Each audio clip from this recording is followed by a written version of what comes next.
What's up, artistic athletes? Dr. Scott here, answering one of the most common questions I've got over the last couple of weeks.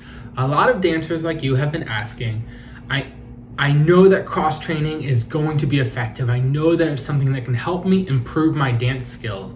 What I don't know how to do is include it in a schedule that's really busy.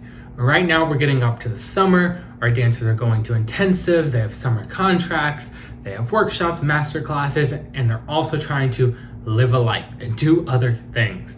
So how do we combine this all into what you need?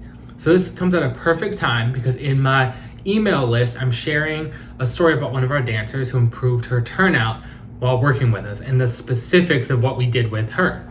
So after we kind of got through the initial program with her, she wanted to keep making improvement, but she really only had 15 minutes.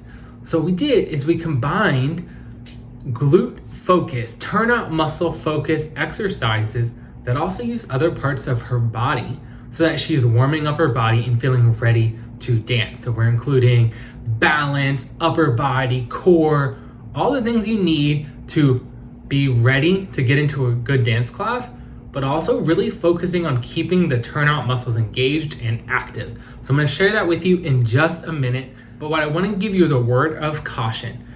This one is very focused on the glutes. It's a little bit challenging. What she did, now she's been working with us for a couple months at this point, so you might have to tone it down a little bit, was 30 seconds per side, per exercise, and she did that all straight through. So she'd do like right side of each exercise, then left side of each exercise, and then about 2 minutes of rest. During that rest, she might do some foam rolling, a little bit of light stretching. She also was working on some ankle exercises. So she'd mix those in or just catch her breath. And then she repeated it 2 to 3 times.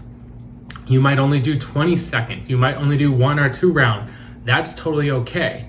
You don't want to do this same warm up every single day before every single class, especially because it's so targeted.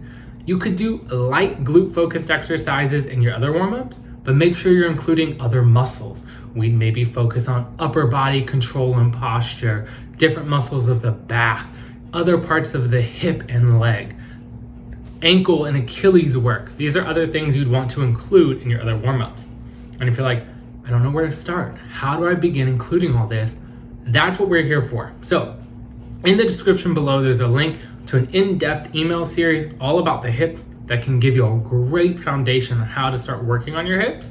And if you're looking for more, just leave a comment below that says more, M-O-R-E. Type that below, I'll get in touch and we'll see what is the best thing for you to ensure you're seeing progress and always improving regardless of how much time you have. Now with that out of the way, check out the exercises we included in her warm-up.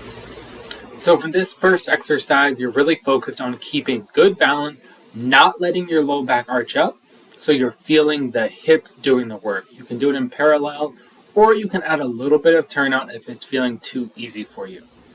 As we move into the next exercise, we're focused on keeping the low back kind of rounded at the top, not letting it sag down to the ground. Slow and controlled movements, really getting that full motion of the hip from the inside to the elbow, and then out to the side, really getting the turnout muscles working. Lastly, this one's really hard to control, so don't worry about doing this much motion. Just ease into it, okay? We're letting the hip drop, but keeping our low back and hips stable. Only do as much as comfortable at first. All right, I hope you enjoyed. I'm excited to hear some feedback of what you thought of these exercises, how they felt for you, how you felt going into dance after doing these exercises. So I'd love to hear that, and please check out the description below. Check out our free series all about your hips, or leave me a comment so we can get in touch and we can talk. How do we start making this work for you and your dance? Thanks, have a great one.